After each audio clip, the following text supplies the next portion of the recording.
Hi, everybody. Welcome to This is Growing Old, a podcast from the Alliance for Aging Research. I'm Michael Ward, and I serve as the Vice President of Public Policy and Government Relations. This year's flu and respiratory disease season has been particularly severe, and older adults are at significantly elevated risk of severe infection. In addition to flu, we've seen alarming spikes in both RSV as well as COVID-19. Vaccination remains our best shot at protecting ourselves and our loved ones from harmful outcomes as a result of preventable illnesses.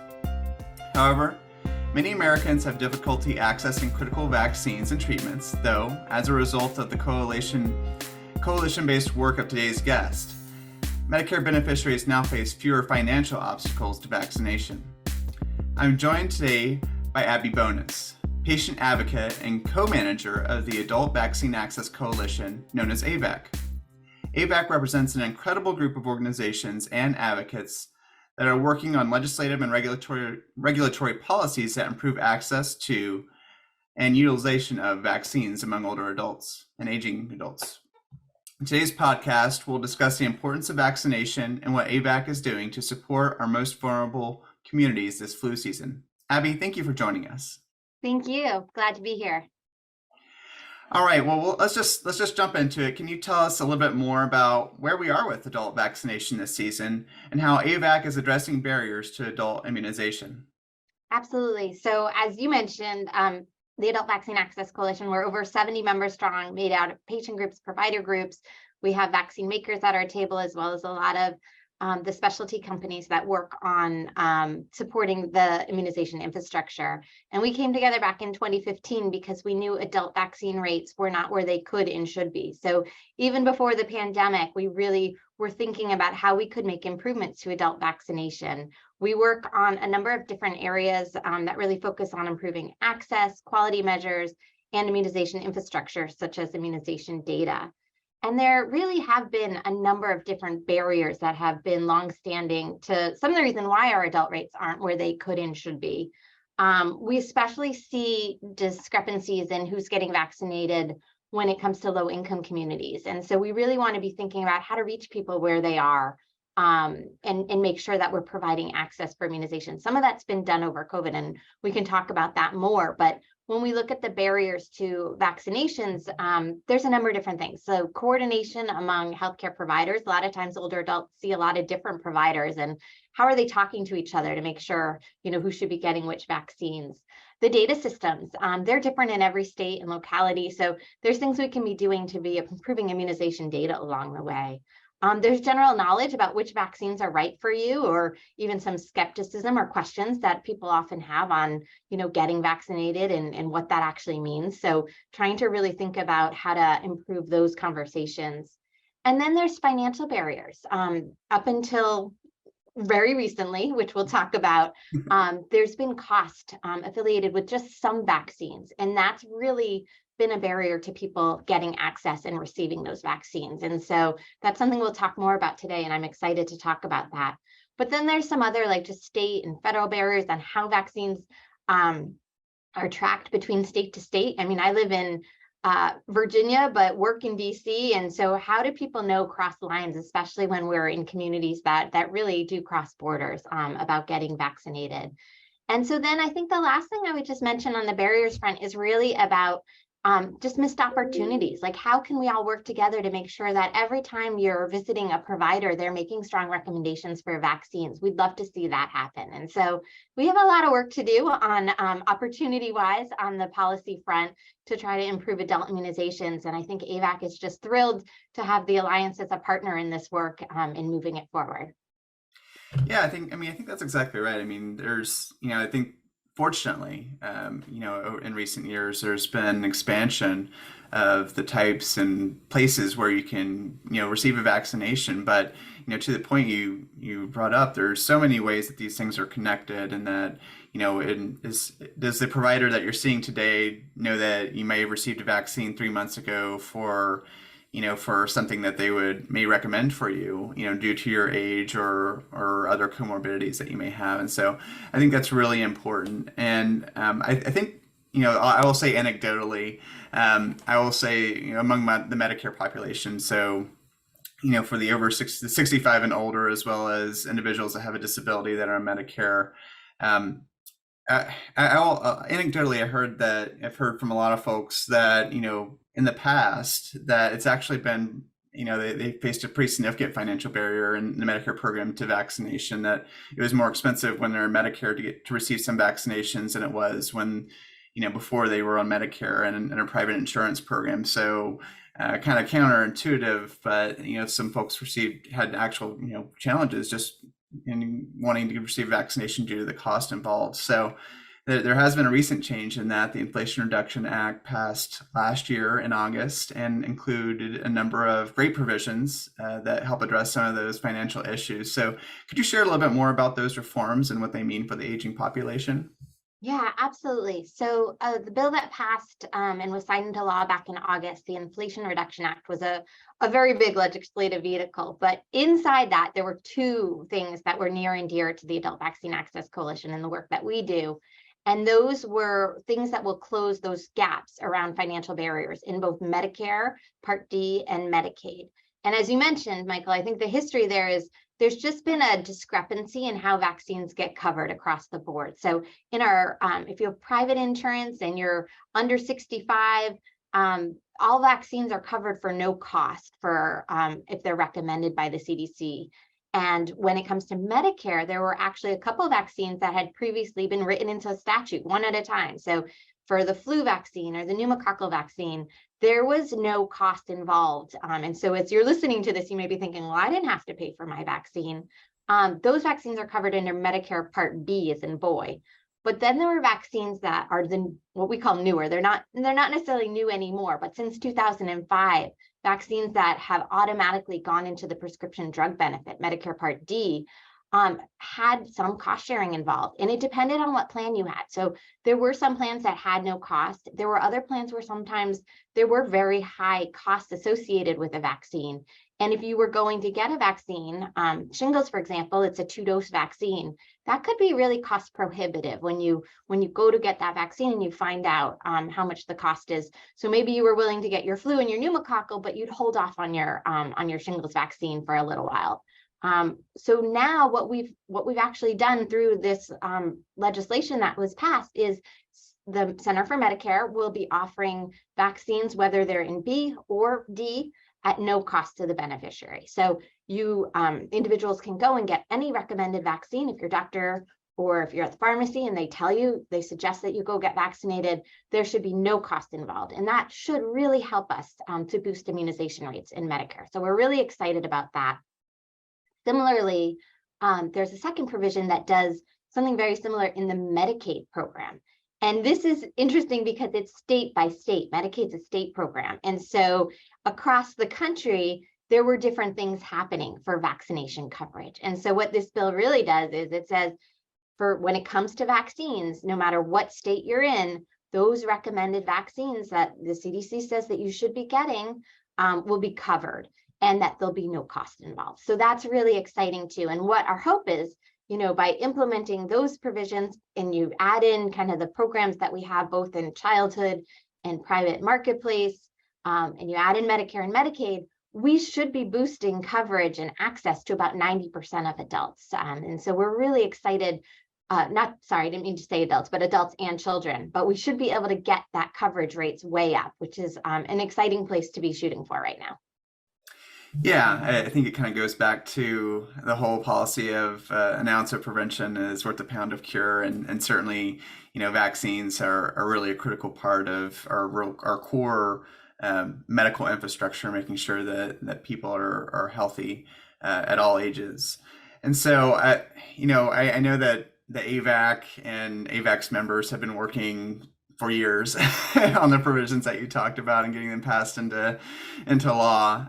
So, we take the victory lap, and then, often that's where the real work begins in implementation. So I wanted to ask, how is AVAC working now with the Medicare and Medicaid programs to implement the provisions that you talked about, including ensuring that beneficiaries know about the elimination of co-payments starting this year, and the relevant timelines for each program?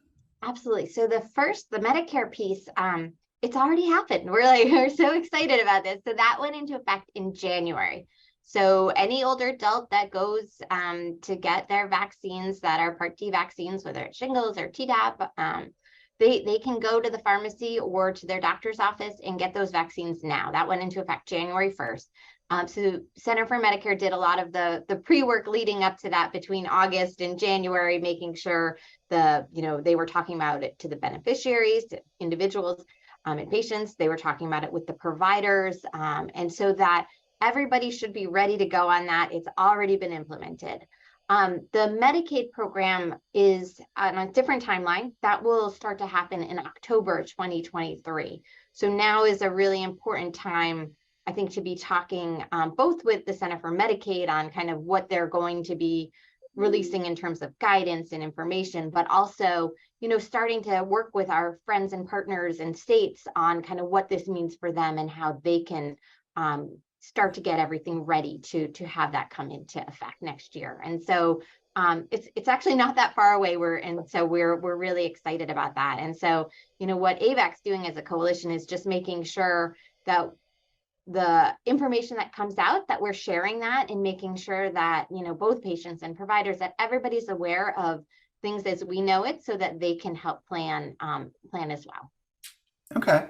Yeah. And I think, just for the folks that may be on Medicaid, I know you mentioned that's a state by state program, but it's true that in a number of states that for some beneficiaries that they may already have no cost for all vaccines, right? It just varies state by state, so it's probably best for them to check in with their provider on any relevant cost. Is that fair to say?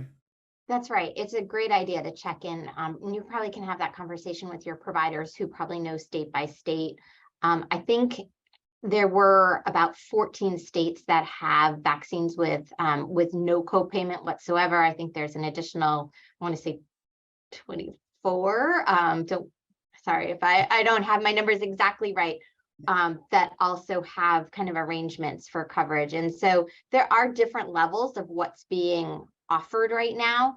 But I think what we're most excited about is that no matter where you are, very soon you will have that same ability to access vaccines with $0 cost sharing.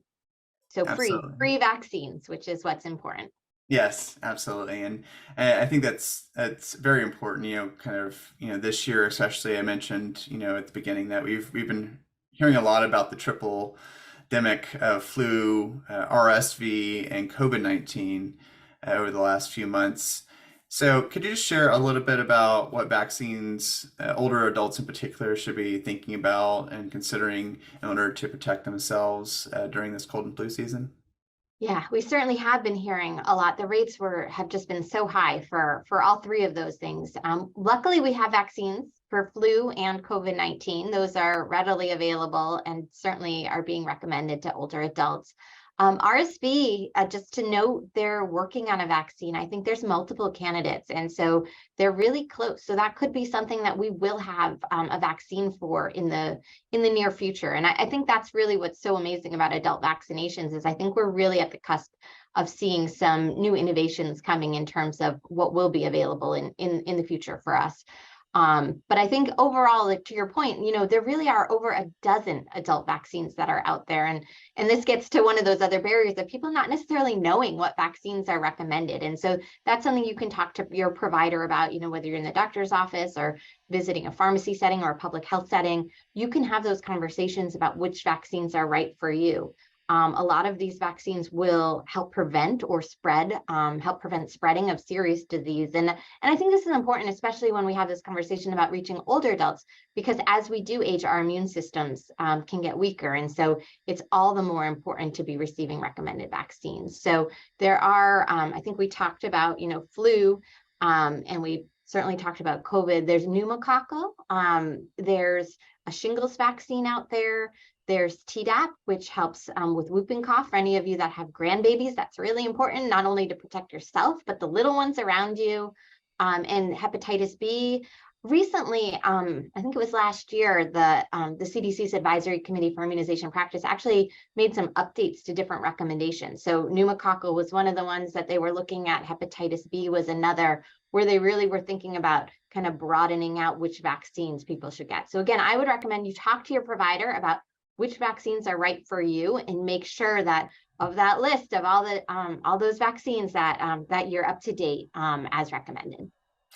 Yeah, and included kind of in the updates that the CDC made last year was a preferential recommendation. So, they say you should do this if it's available. But if you're an older adult, they recommend a high dose or an adjuvanted flu vaccine. So those types of vaccines are a little bit stronger. They help create a more robust immune system response, which is particularly important for older adults. So I will say that it's not, those higher dose or adjuvanted vaccines aren't always available. And so any flu shot is better than going without. But certainly if those are available, that's something that older adults may want to consider in conjunction with their physicians. So vaccines have been in the news a lot over the last 3 years. It's been it's kind of been omnipresent, certainly with the development and rollout of the COVID-19 vaccines. At the same time, we've unfortunately started to see growing vaccine hesitancy and growing amount of misinformation that's out there. So I just wanted to kind of ask Abby, how can community leaders start to combat this trend? And what are some of the resources that you point the public to as far as receiving kind of accurate science-based information about vaccines? Yeah, it's a great question. It's an unfortunate reality. I think it's really important that we're talking about vaccines right now and talking about all vaccines, right? I think the COVID-19 having something that came out so so quickly, and of course that science had been evolving over the last decade, but it did spark some conversations and mis and disinformation, I would say. And so it's really important that we rely on our trusted resources to be getting accurate information. And as we talked about, people sometimes do have skepticism, but they deserve to have their questions answered with, by talking to experts and providers and getting that information, because lots of times we can answer people's questions and then they'll go ahead and they will get vaccinated. I think overall what we saw during COVID was kind of a lot of different things happening at once. A lot of people didn't go out, and therefore they missed other recommended vaccines. So we also saw a drop in routinely recommended vaccine access. I think some of the studies that we've seen, Avalier Health is one that put some numbers out recently, said 37 million doses were missed in terms of routinely recommended vaccines over the course of the pandemic. So we have some work to do, not only on making sure that there's confidence around which vaccines people should be getting, but also just helping people get caught up on things that they may have missed. And so kind of two different paths forward there to be doing this work. I would note that, over the course of the pandemic, some really amazing outreach happened by organizations, such as your own and others that really helped kind of guide people through the process of getting their COVID-19 vaccines. And in some ways, they broke down a lot of barriers and created a really nice platform for equitable access. So those are things AVAC's looking at moving forward, is how do we move beyond COVID-19 vaccine to try to replicate some of the positives of how we were able to talk to people and reach people for all the recommended vaccines moving forward, and really just have a conversation about prevention and vaccination overall, with this being one part of the full complement of recommended vaccines. Yeah, and certainly as listeners are maybe checking things out after the podcast, the Alliance's resources on vaccines are available at agingresearch.org/ourbestshot. So there's a lot of great resources there, and we've also served as co-conveners of the COVID-19 Equity and Education Project. So you can just search for that, but it has a lot of great resources about what around that particular vaccine, especially for communities that may be underserved, and thinking about what the implications that it may have for different communities. And so, as we continue to think about the future, Abby, I know that the advocates' work is never done. So what do you see as the next great area? What's the emerging areas that you're working on to improve access to vaccines? Yeah, happy to share some of those out. I would add to your resource list because I think I didn't finish talking through all of the different resources. There's some great government resources. CMS has Medicare has a great list of kind of their vaccine information for beneficiaries. The CDC, the Centers for Disease Control, that is the go-to. There's also a lot of other patient and advocacy groups in addition that have really strong resource. This is available, the National Foundation for Infectious Disease, immunize.org, Vaccinate Your Family. If you want to get into the policy and advocacy side, come to our website, the adultvaccinesnow.org. But I think we're very much on the what we can be doing to boost immunization. So come be an advocate with us. But I think there's just so many great information sources, and I think it's really important that we help push those out. In terms of the work, yes, you are correct. We have more to do. I feel like success is just one opportunity to look at everything else that we still want to be doing and get to work there. So AVAC has a big agenda for the year ahead. I think infrastructure is right at the top. We talk about immunization infrastructure as, basically it's how are we supporting all the work that we want to be doing. And so supporting the Centers for Disease Control and those dollars that go directly to state and local to be able to offer vaccines, that's really important to the AVAC table. And we want to make sure that we're supporting that moving forward, especially as the additional funding from COVID maybe won't be available as it has been. And so it's really supporting base immunization programs. The data side, we talked a little bit about that earlier, but how are we supporting immunization data to make sure that no matter where you go, if you go into your pharmacy, if you go visit one of your health specialists, are they talking to one another in terms of which vaccines? Like, we want to get those systems as strong as possible so that it's really easy for providers and public health to all be talking to one another and help you, figure out which vaccines are right. I think we're going to be working a lot on, the rest of the population too. Like, what if you don't have insurance? How are we protecting you with vaccines and making sure you have access? So those are a couple of the areas that we're focused on. I think providers and supporting our providers is another core area. I mean, we've done a ton with this, closing the gap for coverage on financial barriers on the beneficiary side. How do we make sure our providers also what they need to stock and carry vaccines and be ready to give them to folks who are arriving ready to get them? And so that's another area where I think our focus is for the year ahead. So we'll be busy. And there's lots of great things to be doing to improve the landscape. I think one of the benefits is, at this point, we know what we want to do. And so now it's just an opportunity to really get to work and try to figure out how to get things done, working with, Congress and this administration and partners all across the country to do this work.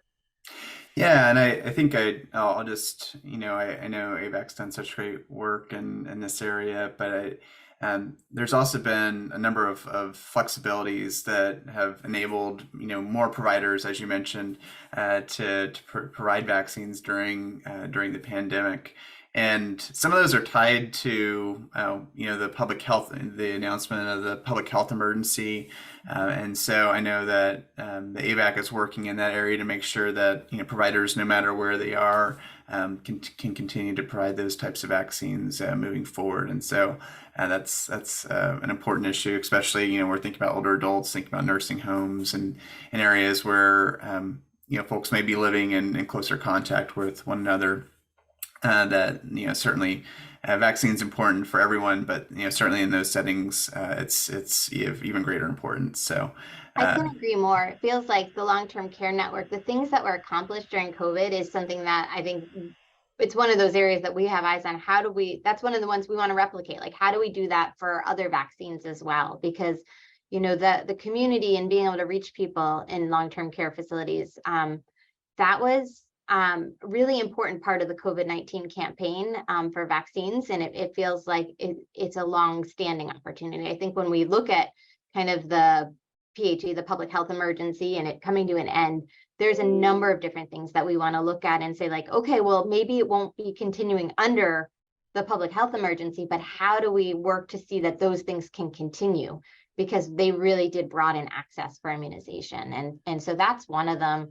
I think, in addition, there's again, who's vaccinating, how to make sure that all of those partners stay involved in the immunization neighborhood is another. And then just making sure what was, I think, just a very readily available vaccine with COVID-19, how do we make sure that continues as we transition from public health emergency into just, this is where we are, day to day.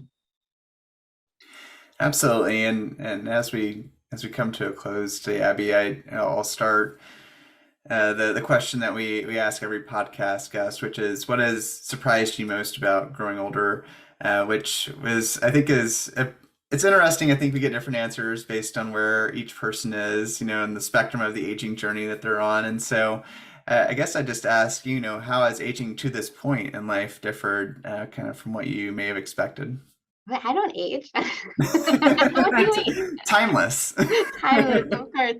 The gray hair maybe gives me away a little bit.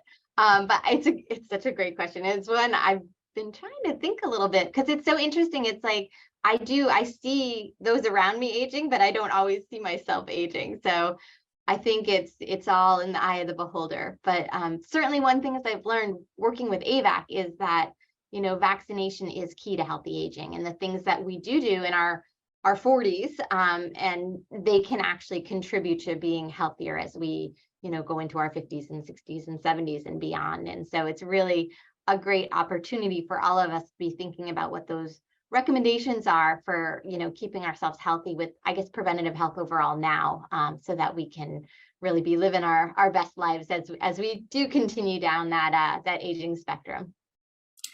I want to hear what other people have responded, though. What a great question. I need to start listening to the podcast more regularly. Yeah, absolutely. I think we may even have a link to a video of a compilation of what people have said over the last year in the podcast that we might be able to link to on the podcast description. But no, it is interesting. It ends up being very insightful. So. Well, Abby, thank you so much for joining us for today's podcast. And for our listeners who haven't done so yet this season, please do consider getting your flu shot, which I'll say this year is important, not only because rates have been high, but just from a perspective of this year's vaccine has been a really good match for the dominant strain of flu that's been circulating. And so it's really important investment in your health. So you can find out convenient locations to get your flu shot, certainly by talking to your provider. You can also find locations for flu shots and COVID-19 vaccines or boosters by visiting vaccines.gov. And also, many of your primary care physicians and retail pharmacies offer appointments.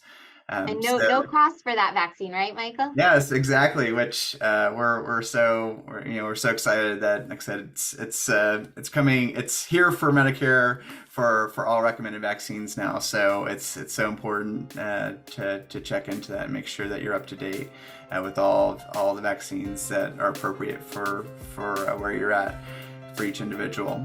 So Abby, thank you again for joining us. To learn more about the Adult Vaccine Access Coalition and their impactful work, you can visit their website at adultvaccinesnow.org. And if you're enjoying the show, please subscribe wherever you get your podcast. And you can also follow the Alliance for Aging Research on all major social media platforms. So thank you, and we look forward to seeing you next time on This is Growing Old.